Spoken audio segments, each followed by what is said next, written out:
नमस्ते, मेरो भान्साघरमा हजुरहरू सबैलाई स्वागत छ। आज म बनाएर देखाउँदैछु राजमाको तरकारी।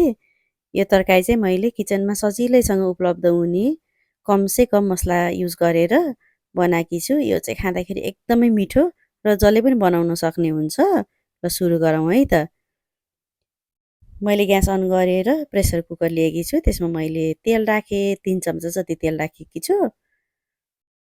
तेल तातो भइसकेपछि थोरै मेथी अनि सँगसँगै जिरा राखेर फुराउनुपर्छ। जिरा मेथी कालो भइसकेपछि सुकेको खुर्सानी राख्नुपर्छ। खुर्सानी अप्सनल हो, नराख्दा पनि हुन्छ। त्यसपछि मसिनो गरी काटेको प्याज राख्ने। प्याज ब्राउन कलरको भइसकेपछि अब यसमा ओभरनाइट भिजाएर राखेको राजमालाई ओइरिने।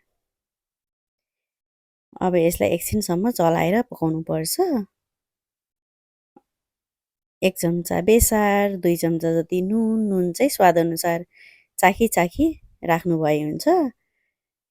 मजाले चलाउने यसलाई एकछिनसम्म। यो चाहिँ मजाले भुटिनुपर्छ। जति राम्रोसँग भुट्यो त्यति नै टेस्ट राम्रो हुन्छ र पाक्न पनि छिटो पाक्छ। मसला रेडी गऱ्यो। मैले लसुन, अदुवा, जिरा, ल्वाङ सुकमेललाई सिलबट्टामा पिसेकी छु।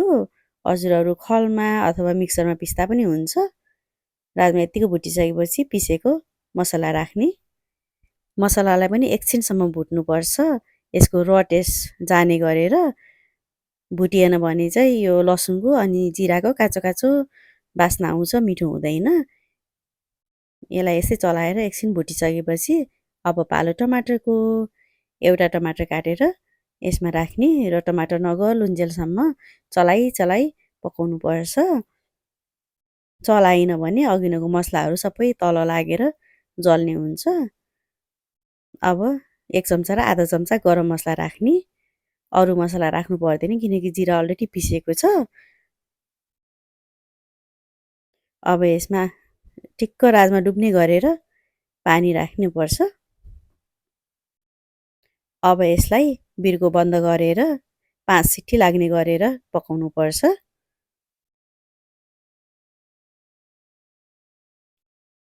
अब 5 सिट्ठी पनि लागिसकेको छ। हाम्रो राजमा पाकेर रेडी भएको छ। अलिअलि डाडुको सहायताले मिचेपछि यत्तिको भएको छ। अब यसमा 1 कप पानी राख्ने। यसको कन्सिस्टेन्सी चाहिँ पातलो बाक्लो आफ्नो आवश्यकता अनुसार बनाउनु हुँदा हुन्छ। राइससँग खानको लागि चाहिँ पातलो पातलो मिठो हुन्छ। पुलाउ रोटीसँग खानको लागि चाहिँ अलि बाक्लो बाक्लो भएको राम्रो हुन्छ। यसमा अलिकता नुन कम भएको भएर चाखिसकेपछि मैले आधा चम्चा नुन एड गरेँ।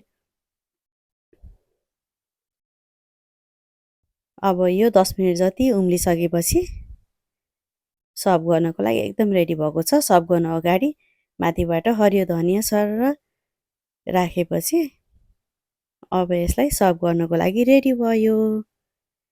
मैले चाहिँ एउटा सर्भिङ बोलमा यसरी सबै ट्रान्सफर गरेकी छु। अब यसलाई मैले चाहिँ पुलाउसँग सर्भ गर्ने सोचेकी छु।